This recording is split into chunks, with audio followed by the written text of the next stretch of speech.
Okay, so now these are the stands for the driver and passenger side front seats of the vans. So you can see that this one is the 2008, this one is the 78, technically 79, but it was made in 78. And you can see the difference in height. The metal is about the same gauge. There's not much different in the metal, but the height and width and things are a little different. So I'm going to show you the 78, the difference of it. So back then they had studs drilled into the panels here, and you can see them there, and there's another one right that wrapper there, another one right here. Now with the 2008, the screw went down in there, and some also had a stud built into the floor that came up through, and you just put a nut around there. And the width is a little different. I'll take this. So I'll show you. They almost look the same, but you can see the bolt hole lines up here, which technically is down here compared to the old one. And you can see the hole is right here for the back one, so it goes down here. And you can see the difference in the length of that. And of course, you can see right here it's much longer here. And this is the driver's side, and that's also the driver's side. And there is the bolt holes for the rail, manual or power rails. And of course, they are directly in the same front hole here. You see this one and that first one you see, but it almost lines up here in the back, but it don't. But so there is that and that. If you're putting the old seats on this rail, you would have to use the newer reclining rails back and forth onto the older seat, and you had to do a few little minor adjustments there. So but I should say your seat is going to be up much higher, and if you don't have tilt steering, you're going to be jammed right underneath the steering wheel.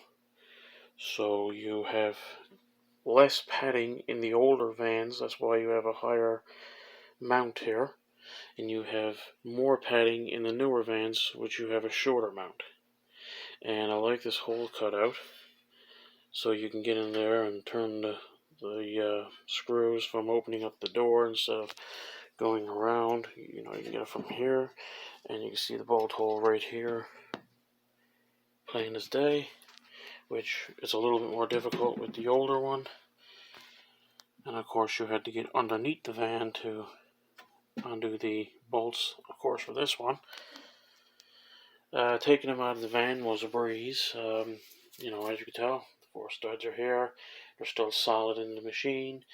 The bolts just came out perfect, but I used an impact wrench, so maybe if you're going to be doing something like that, take the impact and use that instead, because if you use a wrench, you'll probably do damage. And when it comes to the older style seatbelts, of course, they're bolted into this. And in the newer ones, they're not. They're actually bolted into the rail on the side of the seat. So that's what comes of that.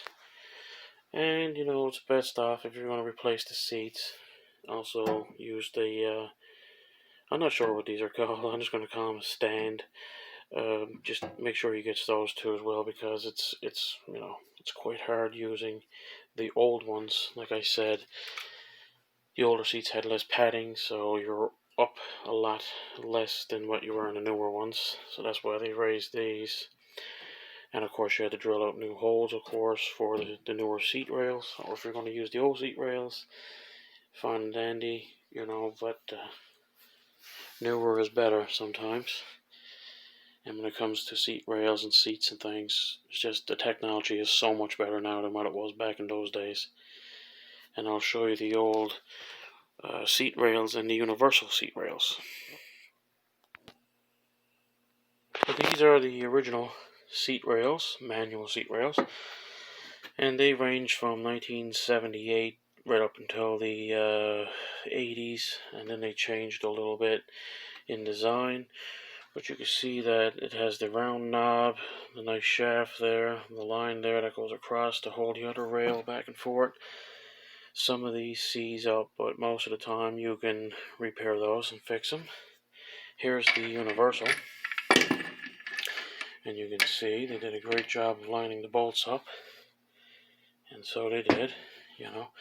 And this is the universal. You can see the stick is a little different. It's more in underneath the seat more, and it's not painted, which is a big no. And I'm very glad that I actually got one of these in very mint condition, because most of these just completely rusted because there's just no paint or anything. Someone greased them a lot like they did with this. They would stay in a good shape, especially in the climates of where I'm from. Things without any paint just rust overnight, you know. You can see brand new trucks with the undercarriage of them just rusting out. Not holes or anything, but like surface rust after a year, after the winter. It's just brutal here. But there's the original Delco, and then this is the, I'm not sure if it's Delco, but I'm going to call it a Delco. And that's the universal that you could have got years ago, and they fixed on the old rails, or the old seat stands. And of course the other sides are basically almost identical in that type of design. Okay, another video of this. You know, I just got this a few days ago, that stereo. This came in the mail yesterday. So anyway, there's the brake shoes. You know, they're brand spanking new, and they're pretty thick, you know. That's the ones I want. And there's 4 of those, 2 for each wheel. Then we got some brake shoes, brake pads, sorry, brake shoes, brake pads. And they're pretty thick too, as you can see. Yeah, they're pretty thick. Came with the hardware, of course. This is the transmission filter with the gaskets. 2 gaskets, this one and this one. That's for the pan, that one's for the filter. You can see that it's a very small filter. Very tiny. This is for the 350 THM transmission. They also came with the 400 TH transmission, but this one's the 350. You can see the difference in the gasket and the pan. That is the original ashtray. I just cleaned it up a little bit. You got a little bit of surface rust there, but this came out as clean as it's gonna get. The stereo that I've been waiting for, that's the AM/FM 8-track player, and that works perfect. There's the door, and I'll show you later on that one. And of course, can't forget one of these. You know, I'm gonna need to. I'm still waiting for the other one, of course, for the other side, and I need to get the drums and the calipers for the front, and I need to also get some new lines and stuff like that for the brakes. Of course, you know, I'm gonna redo the whole bottom of it, and the calipers as well. I got to replace. So over here, that's the padding that I'm going to be doing for the interior on the sides that I've been talking about. And I have tons of that, and I got more there too as well. And there's the leather there I got tucked away over on the side. I got tons more of that, but that was different projects, so I never actually paid money for this van to be done with this leather. I actually restored a 62 Olds Dynamic 88 with that leather interior, the front seats and rear, and door panels. And down here at the doghouse casing for the van, I showed you this before in the previous videos, but I'll show you again. Of course, I got to take off the skin on that. You can see it's bubbled up there, but I got to take the skin off. That's just, the door's just painted. You can see a different color now over the years.